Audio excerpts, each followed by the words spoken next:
Coming to you live from the Iron Peaks. This is Optimal Play.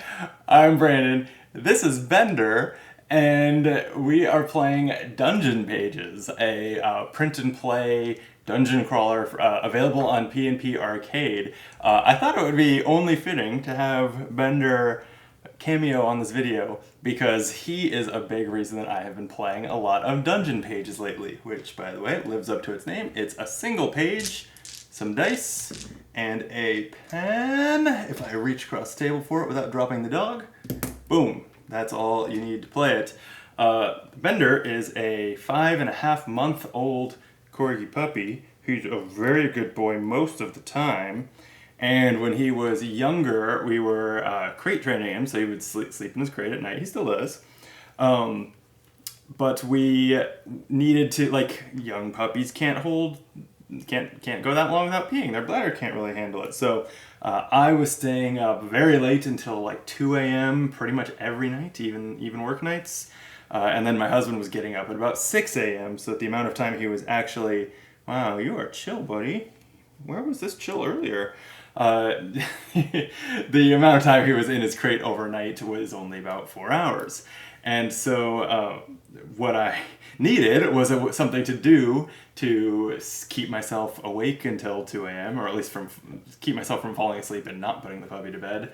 And what I landed on was some solo games, particularly some print and play games that I could easily play at the coffee table, like Dungeon Pages. And so I've played this a good number of times now. I have the core set, which has 6 characters and 6 dungeons. They're on one page, but you can actually cut the page in half and mix and match them. I haven't gotten there yet. And then there's also an expansion where they released, if you bought that for, I think it was $12 or $20, something like that, on P&P Arcade, they released a new page with a character and dungeon every week for a year. So it's another 50 plus pages. I've picked that up as well, but not played it yet. So let me know in the comments if you want to see more Dungeon Pages. Or maybe even just because I want to play it and I'm the one who runs this channel. I'll probably check out 1 or 2 of those year-long adventure pages as well. Bender, all that's left is for you to tell our viewers to like the video and subscribe to the channel. Yeah, okay. No, don't gnaw on my hand. Just say the, do the self-promotion. There you go. Very cute, buddy. Yeah, hit those buttons. It's the best and only way to help us out.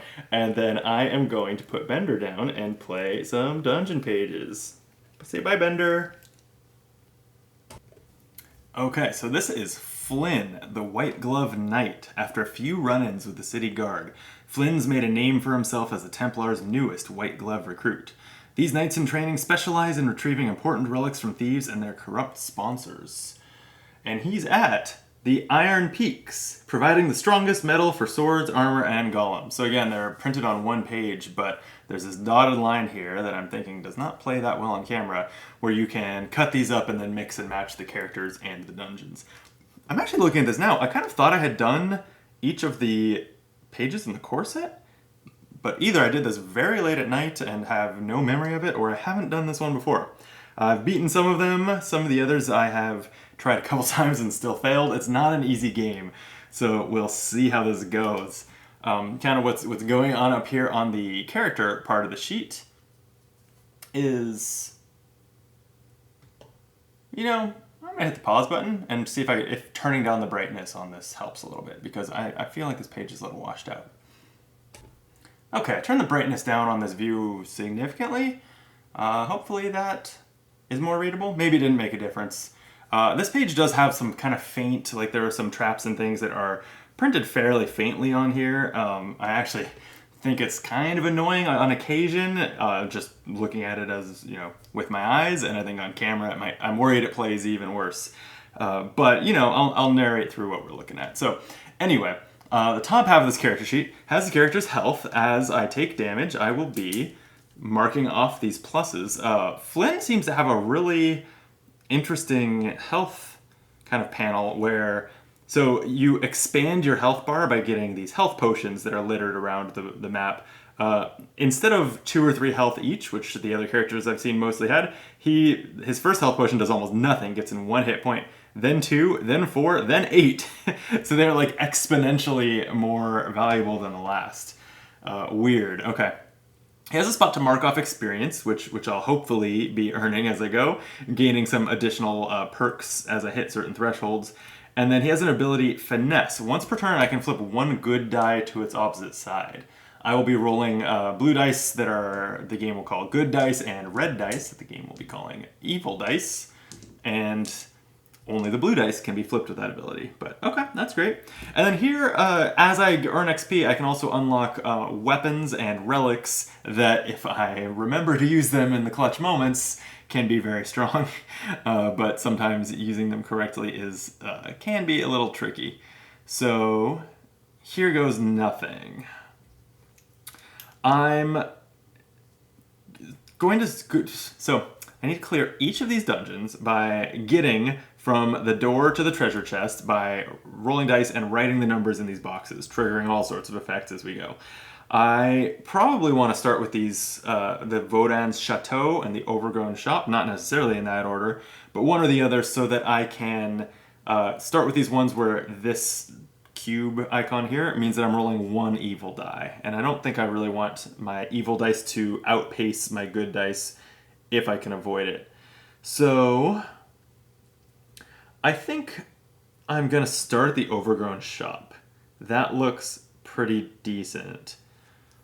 And so we have here, there's these Stealing Thieves that I'm going to need to do 2 damage to by putting 4s or higher next to them. And if any of my evil dice throw a 6, they use up 1 of my coins. Luckily, I won't have very many coins this early in my little campaign here. And then these plants just simply deal damage to me on a... Oh, it's all right. It's a 3 or higher on the thieves. On a 5 or higher, the plants deal damage to me. These things are the enemies. So I have to surround them with the right numbers to wipe them out. Let's get this going, and I'll keep explaining as I go. A 3 and a 4. Okay, so these numbers here, on the enemies that are represented here, are the numbers that if I rolled at least that on the evil die, they would trigger. So a 3 won't trigger them. Off to a great start. And then I have this 4 and 3. I'm going to start at the door. I can use whatever weapon I have, but right now it's just the dagger, which lets me write a number orthogonally adjacent to the door or a previous number. And then kind of what I'm looking to do is create a path that connects the door to the treasure chest. That will immediately end the dungeon. But in order to bank the XP that I gain, I also need that to be what's called a sequential path, which means that every number is either the same as or 1 up or down from the number before it. So I can't have any, have to go from a 5 to a 2, for example, on the path that connects it there.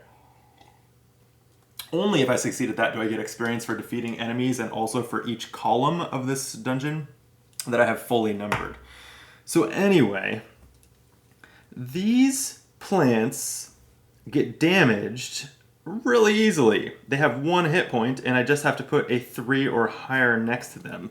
So I'm thinking I just knock them both out here.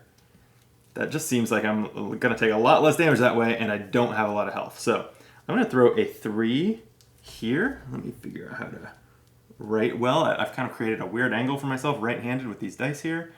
But, yeah, this will do. I'll just slide over slightly. Perfect. Okay, so I'm going to put that 3 there, and that is going to defeat this plant. I will put an X through that, and use this 4 here, which I can do. It doesn't have to be next to the last number. It just has to be next to any number or the door, and that will wipe out this plant. Great, now I just have the thief dealing 1 damage to me on a 4 or higher on the red die. So now that I've used both dice, I'm just going to roll them again and repeat. Okay. I have another 3, so that is solid for keeping a sequential path going, so I'm going to just go ahead and use that, or, yeah, that's fine. And I have this 1. I have to use all my dice, so I guess I'm just going to throw it here and have that not really be part of my critical path, since it's not sequential. And let's go again. This moves pretty quick once you get going. Oh boy, I do not love these numbers though. Because I need my path to... Ooh. This is already a big problem. I'm going to want my...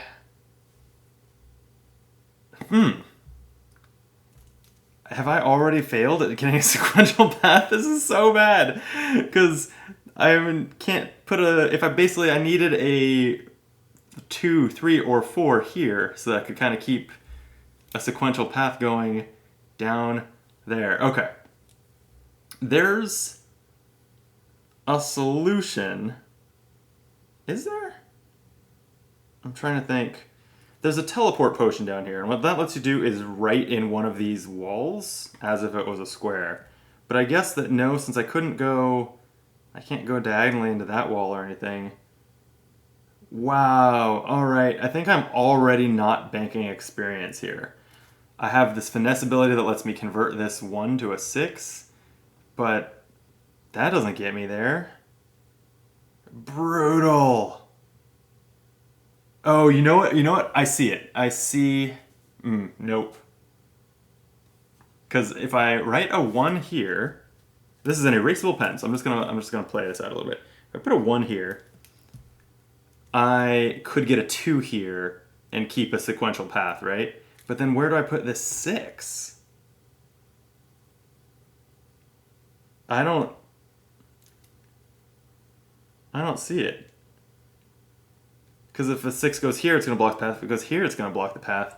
Brutal. Alright, well, at least all bets are off. I don't have to worry about the sequential path, I guess, and I can just try to get all this other loot. By the way, I should have done this before any of that. I just got thrown off by the roll. Since I rolled a higher than 4 on the evil dice, the Stealing Thieves are going to hit me for 1 damage. And also, if any of your evil dice show a 6, cross out an unused coin. I don't have any unused coins, so that's fine. Coins let you manipulate a die, which would have been really clutch right there. Okay, that's 5, 6. Well... That's solid. I'm just going to go take... Oh, wait. Sorry. The 5 means that the Stealing Thief is going to hit me again. But now I can just go knock it out. That's going to be the plan. So I will go 5, 6. It has 2 hit points. Okay. I have to keep going. I need to get another 3 or higher in this other square adjacent to it. All right. Here we go. 3 and a 4. To get this coin, I would really like it to be a 5. The way you pick up an item is to have 2 of the same number adjacent to it. So this 3 and the 4 are great for going over to that corner and taking out the thief, but it won't get me this coin. I think getting the thief is probably just more important. So I'll just go 3, 4. That is 2 now damage to the thieves. They're gone. Okay. Hopefully I can bank some of these potions and things at least. A 6 and a 4. Alright, well, all I can really do is head down from here. I'm not going to overthink it. Let's keep going. So another 4, another 6. Let's see. So I'm going to throw this 1 here. And put a 6. I could flip this to a 1. Yeah, let's do that. Maybe I'll put this 1 here. And that sets me up to hopefully get matching numbers next to some of these potions and grab them. Rolling again. A 1 and a 3. That 1 can become a 6. I'm going to put the 3 here. I would really like... How am I going to do this? Now, it'll immediately end the dungeon if I fill in either of these squares. So, I got to do that last. This 1 could be a 1, or I could flip it with finesse and make it a 6. It's going to go... I'll just put it over here as a 6, and I'll see what else I roll. Let's get some more 6s to grab these potions. Oh, there's a 6 and a 5. Okay. Well, with this 6, I can grab this poison potion. Oh, this 5. This 5 is pretty brutal. All I can do with it is either end the dungeon by putting it next to the chest or throw it here, which...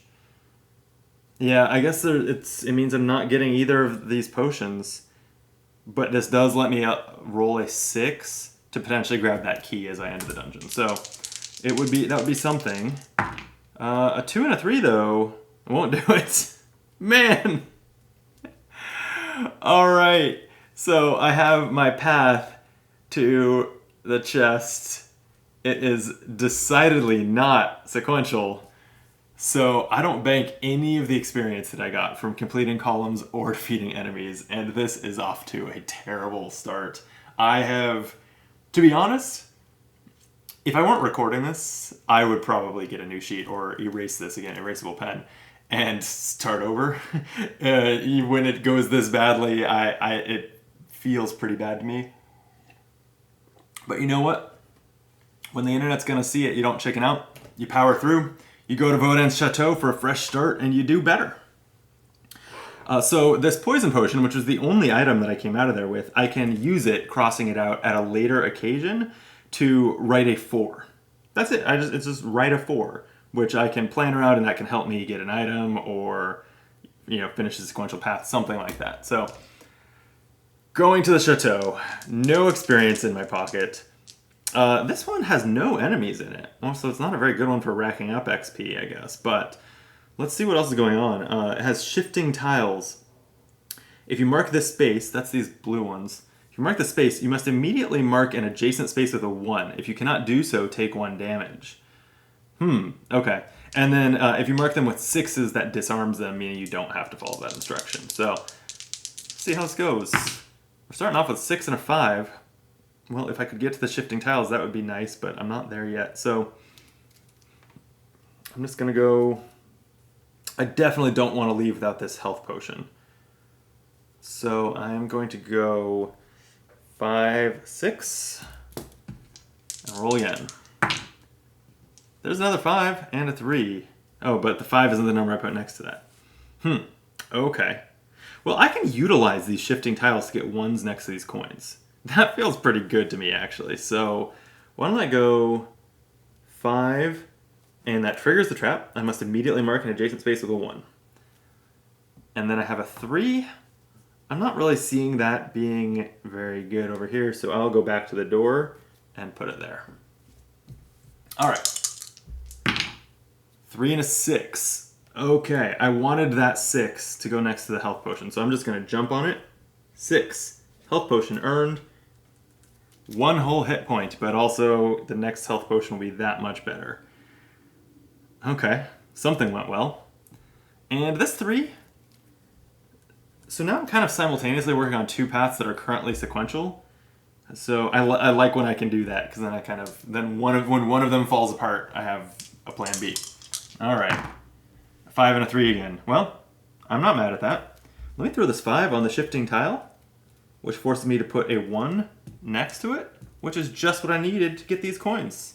So that's 2 coins. I can cross out each one once to manipulate a die by plus or minus 1, and they are clutch. You could see they would have saved me in the last dungeon. Okay. So this 3, I guess I'll just keep on 3ing it up over here on the 3 side of the chateau. And a 1 and a 5. Okay, I'm not as happy about these. I guess that this 5... I can disarm that trap with us. Yeah, that's probably what I need to do, because I'm just looking at, and there's nowhere that I want to put a 1 over here, because I want to get these coins. Well, I guess the 1 is fine. Okay, yeah, this 1 is fine here by this key, because then the shifting tile can help me put that other 1 there. And then this 5 can just go onto this shifting tile, just keep things moving, marking a 1 there. Okay, let's go again. 6 and a 1. Um, okay. I think let's just get this key. Finally have a key. The keys open these locked, I guess they're locked doors or something. They look like locked walls. But anyway, you can mark off a key to go through one of those, which looks pretty important on some of the upcoming dungeons. So I'll just put a 6 here, which does not trigger shifting tiles. I'm walking carefully on those. And a 1 here, grabbing the key. All right. 6 and a 4. I'm still looking for a 3 for this coin, and I could modify the 4, but I would just be spending a coin to get a coin, so that doesn't feel great. But here's what I can do. I can throw a 6 here, and again, not have to mark that shifting tile space. And this 4 can go here. It keeps a sequential path going, and I do have to mark a 1 from the shifting tiles, but that seems fine. More 1s. Ooh, I don't like that. Well, okay, here's what's good. With finesse, I can flip the 1 to a 6. And that 6 on the shifting tile looks much better. And then I just can throw that 1 somewhere, like here. I'm filling up columns with those 2. That's important. 6s. I'm really looking for a 3 before I end this dungeon. And this is really common. So you get an experience point for each column that you fully number, but I can't fully number, what am I saying? I can't fully number both of these columns, because as soon as I number one of them, the game immediately ends. You don't finish using the dice you rolled that round or anything. So, oops. That's tricky.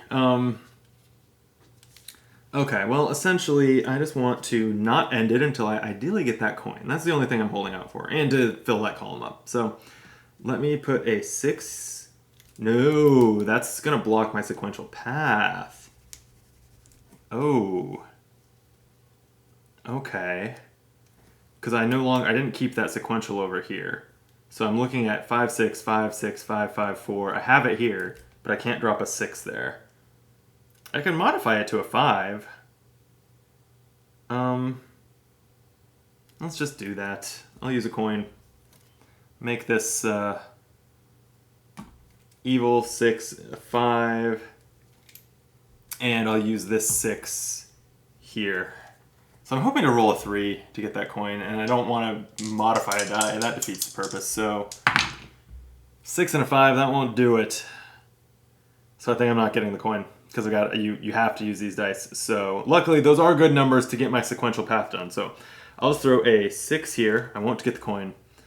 But then the 5 is perfect to go here. And then when you get the sequential path, you get to draw a happy little box around it. This doesn't seem to serve any purpose, but the instructions say to do it, and who am I to argue? I find it pretty satisfying to look at the finished sheet with all these paths on them. All right, that was my path from the door to the chest. 5, 6, 5, 6, 5, 5, 4, 5, 5. And so I do get experience from this dungeon. Unfortunately, it's only 5. 1 for each completed column. And I will mark those off here. 5 experience is just short of a new weapon. And it doesn't unlock any of these things. This is a rough one. No wonder I blocked this out of my memory if I've played it before. Beer will help, though. Beer will help. Okay. So, ultimately, I need to go to the Vodan's Nightshade Keep and fight the boss, but for now, I'm going to go to one of these. They're both lousy with thieves. I'm trying to see if there's any reason that I have one preference. I guess the factory tunnels has another key, and so does my experience track earn me another key. So I'm leaning towards going there first because there's 2 locked doors I'd like to utilize. Oh, in fact, you have to use a key in the Curious Cat to get to the chest. There's no other way. A key or a teleport potion. Okay, so yeah, let me do the factory tunnels. Here's the thing about the factory tunnels. These two cube symbols mean we're rolling 2 evil dice every roll. And then this is a reminder that it introduces another mechanic that only applies when you have 2 evil dice, which is that whenever you roll doubles on the evil dice specifically, there's a wandering monster attack and you immediately take a damage.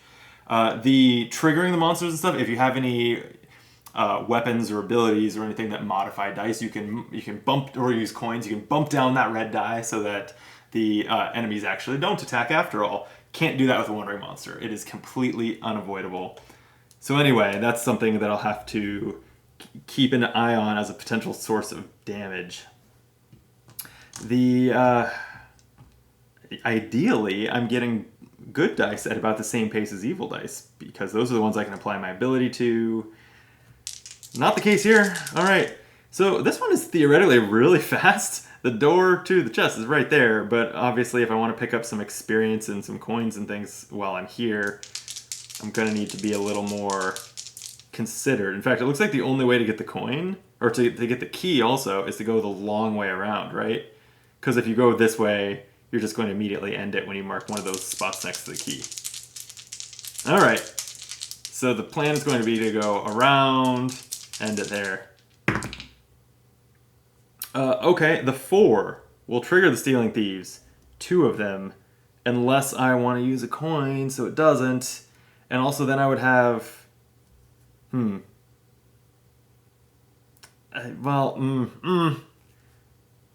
Yeah...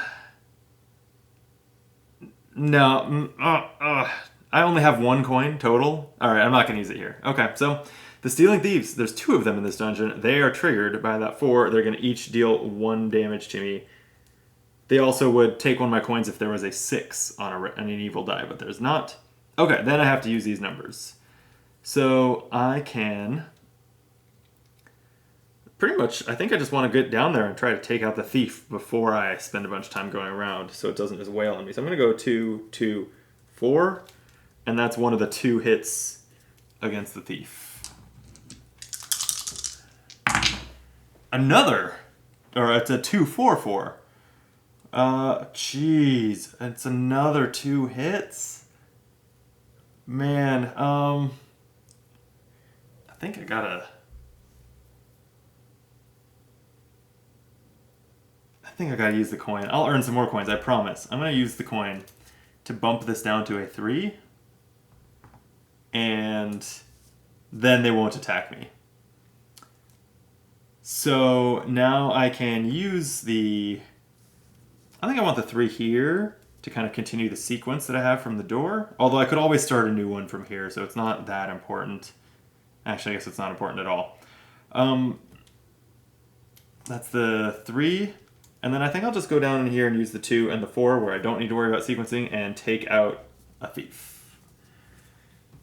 Now high numbers on the red dice just damage me for 1, which will feel better. 1, 2, 4. Or I could make that to a 5 with finesse. Well, 4 triggers the thief. I take a damage. I gotta go get that thief. I'm going to... I guess I will just go like 2. Whew. Now let me throw. Let's try to keep high numbers so that as I keep a sequence going this way, I'm hopefully getting numbers high enough to damage the thief as I get over there. So I'm gonna throw one of the lower numbers by the coins, I guess. Let me go.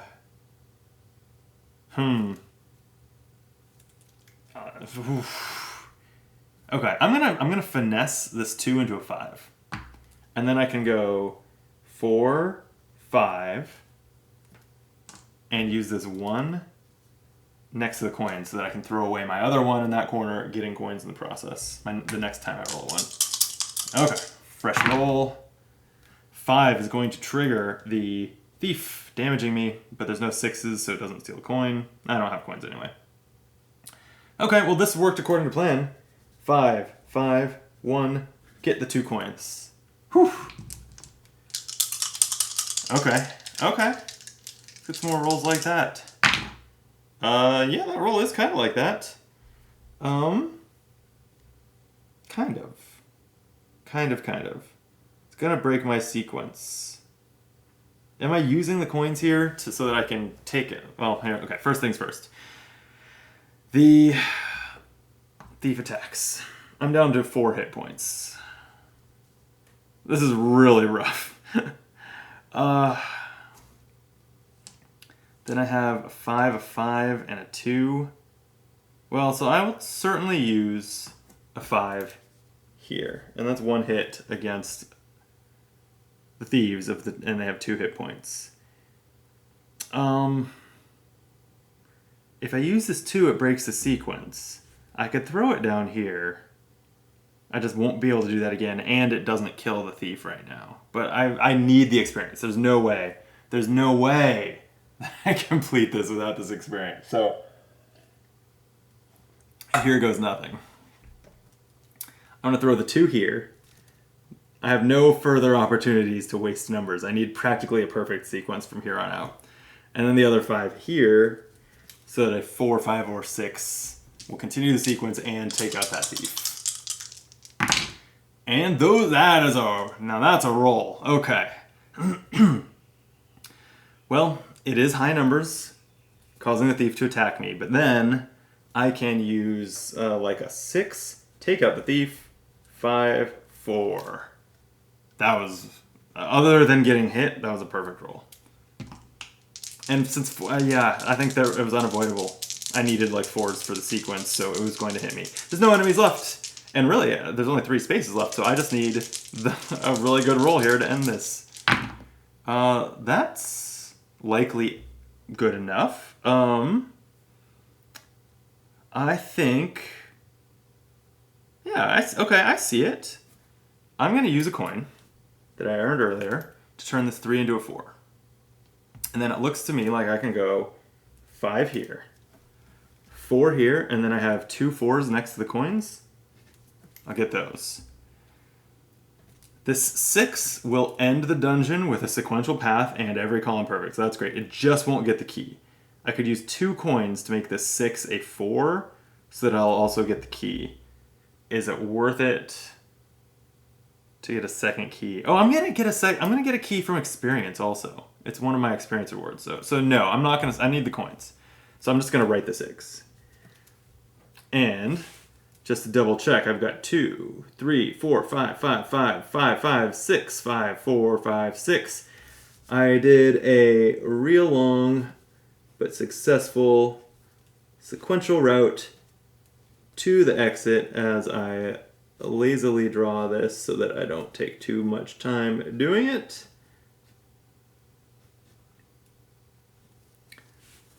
Okay, that went great.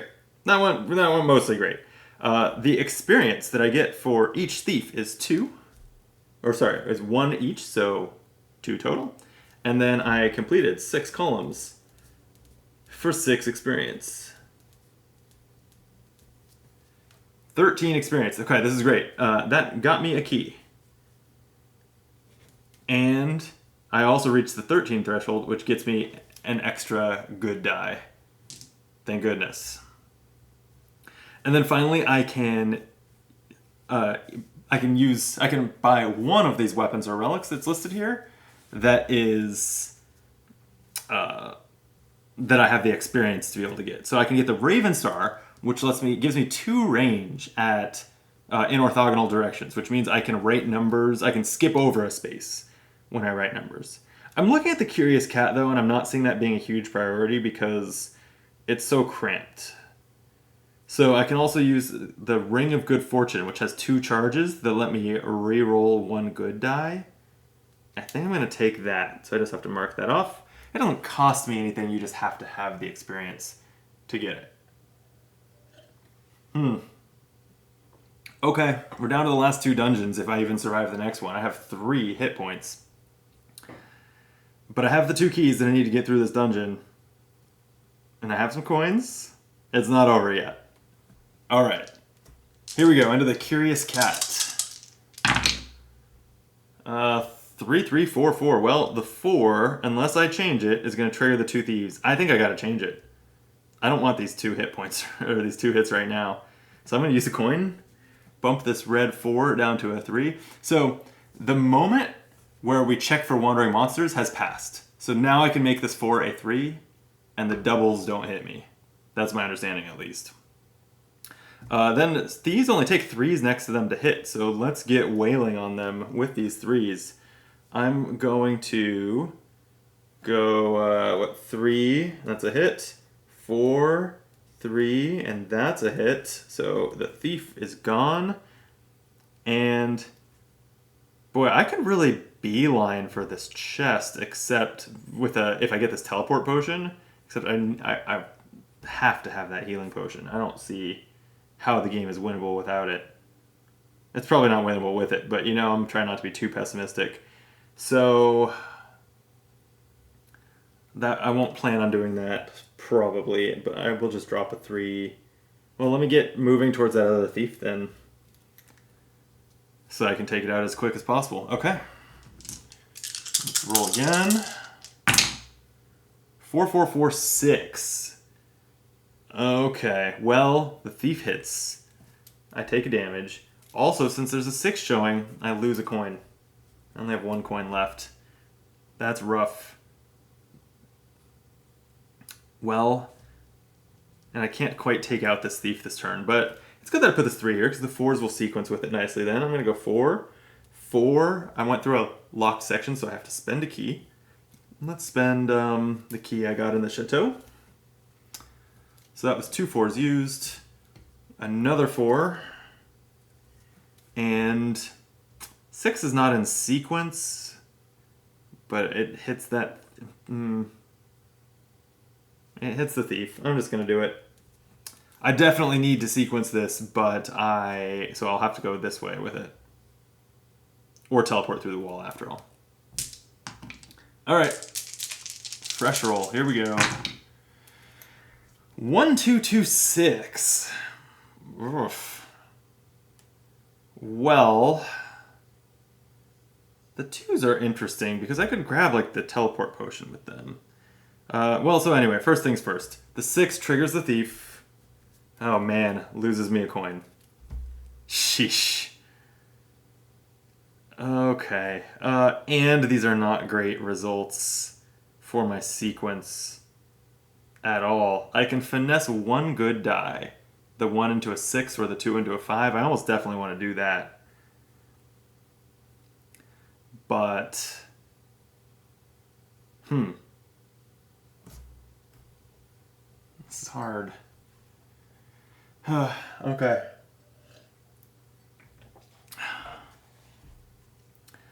I'm going to make this 2 into a 5. So I have 5, 6, keeping presumably a sequence if I get a 4 or a 5 next to these coins, and taking out the thief. No more damage from thieves this dungeon. I guess ideally I want more 6s so that I get the health potion also, and the coins. Jeez, okay. And then I'm going to kind of just sink these other numbers down in these spaces where they're not very important. So put the 2 here and the 1 here, so I can work on that teleport potion. Okay. 1, 1, 3, 6. Well, I was saying I wanted a 6... Oh, 6 here doesn't sequence. Boy, I'm hosed. I can only get the coins or the health potion. It's gotta be the health potion. I can't go into the boss with 1 health. So I'm gonna put the 6 here. Get the health potion. Unlock another 2 whole hit points. But I don't like any of these other numbers. Oh, you know what I can do? Okay. Actually, this works out okay, because I can put this 3 here, gaining a coin for 2 3s next to it. Then I can use these 2 1s here and here to get the teleport potion. These are still, let's see, 3 4 3 2 3. These are still sequenced if I actually wanted to end it this way with the teleport potion. So that's something to keep in mind. I'm gonna roll, see how the next dice fall. 3 3 4 4. That's actually solid for going that way. If I did this, well, I can't quite get these 2 coins, can I? I would need to put a 6 there. None of these are even modifiable with a coin. Yeah, I think those 2 coins are lost. But I can basically go, I guess they're not 100% lost yet. Here's what I can do. I can put a, like a 3 and a 4. I'm going to use the teleport potion. Go 3, 4. Oh, no, I have to end it. Alright, well, I will use these dice and make sure I finish this column and end it with a 3. That should be a 4.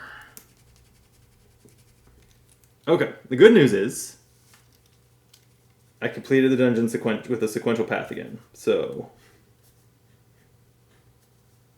I get to draw that happy little shape. And I completed 1, 2, 3, 4, 5 of the 6 columns and knocked out 2 enemies for 7 total experience.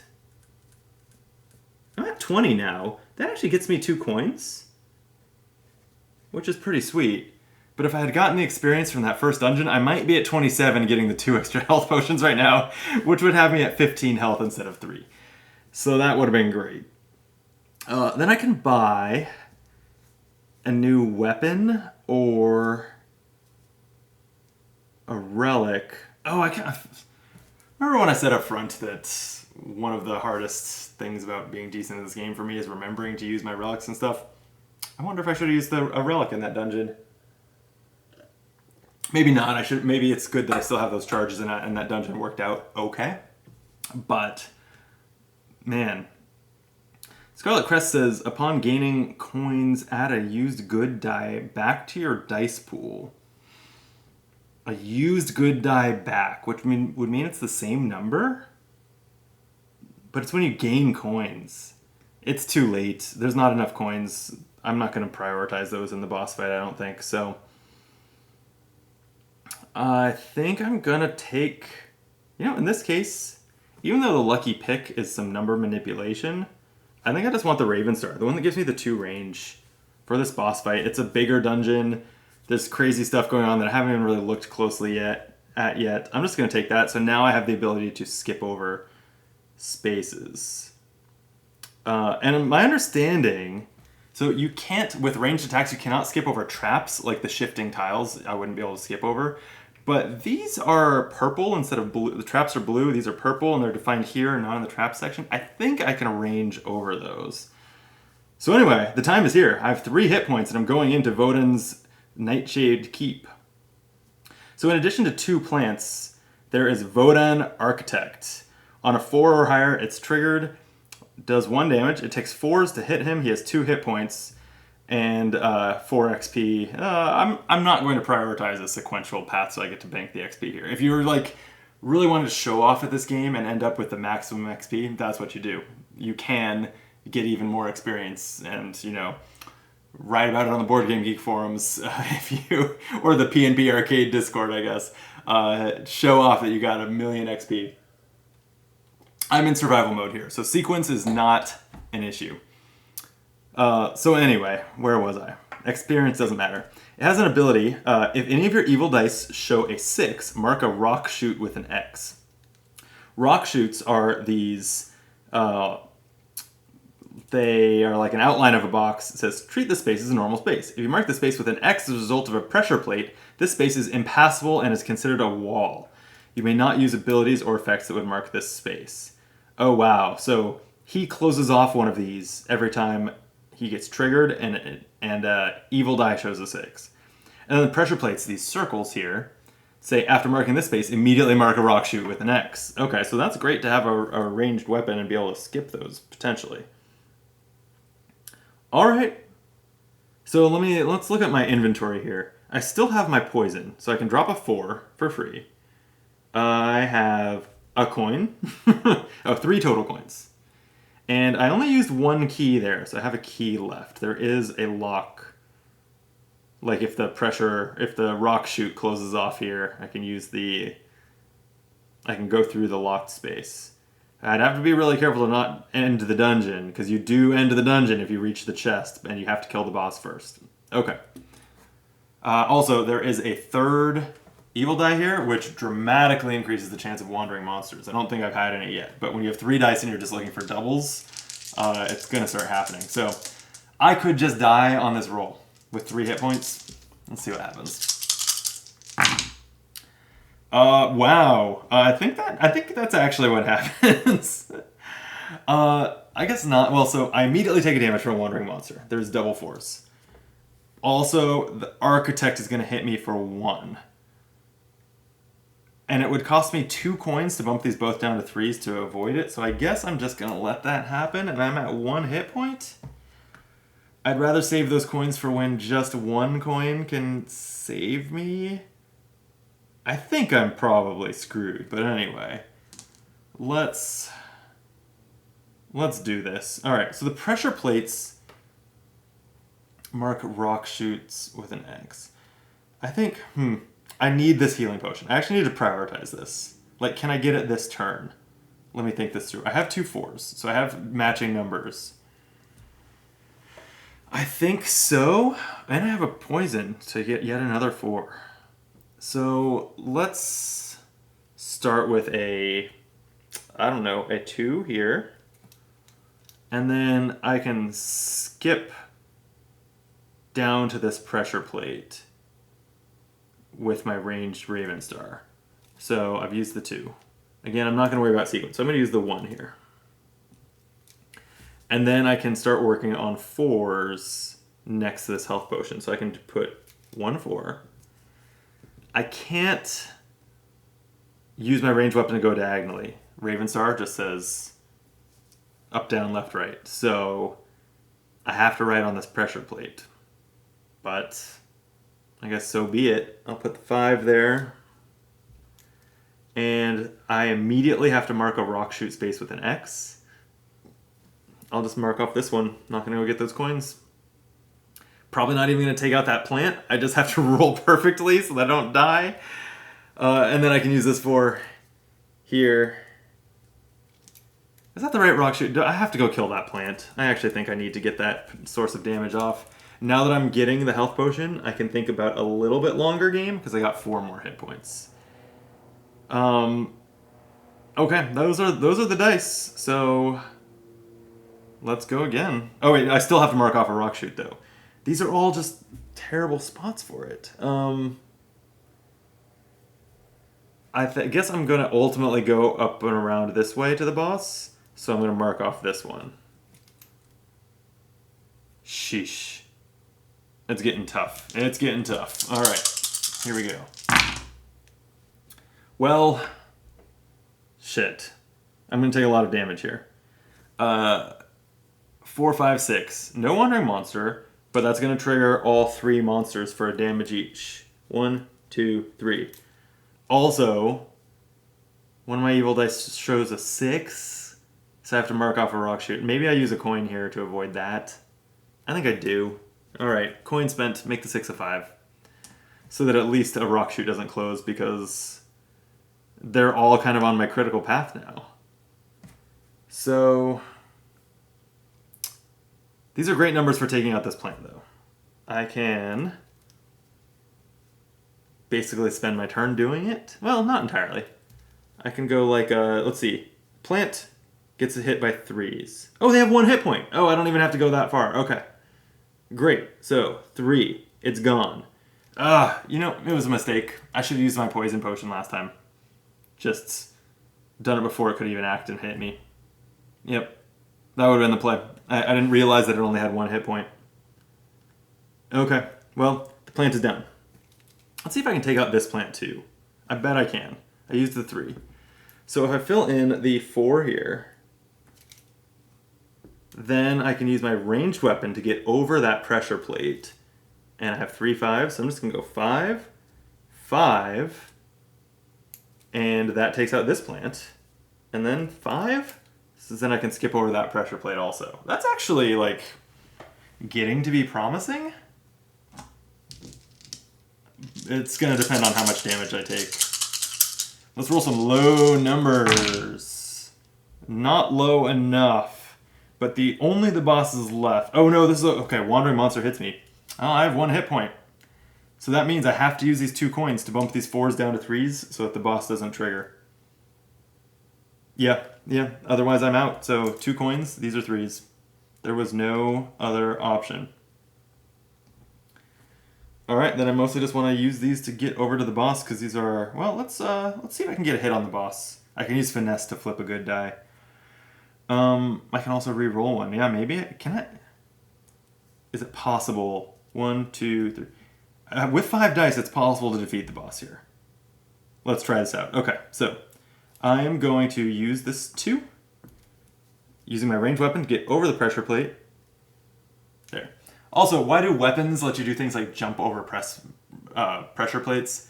It's a little ambiguous. I'm not sure, like... There's a spiritual successor to this also on PnP Arcade, Dangerous Space, I think it's called.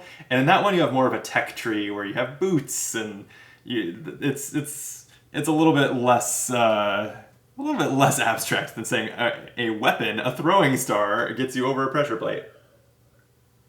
But what are you gonna do? Okay. So I've skipped it with the 2. Then I can drop this 3 here, and then this is where I want to go ranged again. Well, okay, I need 4 or higher to hit the boss. So I'm going to use finesse to flip this 1 to a 6. And boom, there's a 6 next to the boss. 1 of the 2 hits, done. Then I'm going to use this 3. And I'm going to finally use my Ring of Good Fortune to re-roll this good die. It takes a 4 or higher to hit the boss. It's a 50-50 shot. I defeat the boss and have a decent chance of winning this game if I roll 4 or higher. I say decent because the one thing that can still damage me at that point is wandering monsters, which is a pretty, like, not a low chance of that happening. But, okay. It all comes down to this. Here it goes. It's a 3! And I'm out of coins. I've already used finesse. It's not over, because I can put this 3 somewhere else. But it's not great. At this point, I need to start making sure that I have a complete path to the exit. So let me just put a 3 here. I wonder if I should have used that 2 to get that coin. That would have been an option. Hit that pressure plate sooner. Grab that coin. I don't know. In fact, maybe I'll leave that option open. And I'll put this 3 here. Then there is still the option to grab that coin and immediately use it if it saves me next time. Okay. Fresh roll, but if I have no coins, so if any of the red dice is 4 or higher, the boss hits me and I die. Also, if there's a doubles on the red dice. Wandering monster hits me and I die. What do we have? Oh yeah, 1, 5, 6. That's it. Last hit point down. That ended up surprisingly close. I know I was pretty defeatist after that first dungeon. Didn't net XP. I'm pleasantly surprised that it came down to the wire like that. I actually think that with this roll, like if the reroll had been a 4, then this roll would have gotten me out the door. Actually, is there any limit on how many times per turn I can use a relic? I wonder if I should have had one more shot at it. Let's see what happens. If I use both, this had 2 charges. Say I use the second one immediately after the first for one more try. And this was a 5, because I just want to see if I'm going to stick with the result. I lost. But I'm going to see if I could have won if I was smarter. So let me reroll this one more time. And it's a 4. 4 would have defeated the boss. And then this roll... 1, 3, 5, 5, 6. Yeah, it's 5 dice would have gotten me there. Well, shit. It actually looked like it was winnable. And I obviously made other mistakes too. This is, for being a solo roll and write, this is a crunchy enough game that it is hard to make the right decisions all the time. There's just a lot going on, a lot to think about. And I think that that's cool because it means that it's not just... It doesn't feel like luck. I mean, there's plenty of luck in this game. You roll 100 dice in the game. But it also feels like there's skill because I'm as bad of decisions as I sometimes made here. They are better than my first time playing this, and they'll be better in another half dozen games. As I get used to keeping all these things in my head and remembering to use them and considering all the options that I maybe didn't consider this time. So, very cool game. I really like Dungeon Pages. I'm definitely going to be playing more of it. I will probably play it 1 or 2 more times on camera, checking out some of the content from the year-long adventure, I think they called it. And then also, I know that P&P Arcade has Dangerous Space, a game that I have already bought and then not gotten around to playing because I haven't gotten tired of this yet. And they have, I believe, another game coming soon that will then have a year of content in 2025. So I'm excited to check that out too. I don't really know how similar or different that will be from this. But thank you for watching. Bender's not here to remind you this time, but hit that like button if you haven't. Subscribe, please. I've been solo gaming more lately. Just it's something that I've been trying to explore more, and so I've been getting a little more solo content on the channel lately. I'm thinking kind of trying to put up 3 videos a week. We've always been more, multiplayer friends at the table together, focused channel, but I think I'm going to try to get about 3 videos a week, 2 multiplayer and 1 solo. So yeah, let me know what you think. Let me know where your preferences lie. As far as, do you like when I'm just monologuing alone to a camera, like some kind of loner, and playing a solo game, or do you prefer seeing us, interacting and having fun together as friends? I think both are super valid ways to approach the gaming hobby, but I would love your feedback on what you would like on our channel in particular. So with that, I'm going to take off. Till next time, be optimal.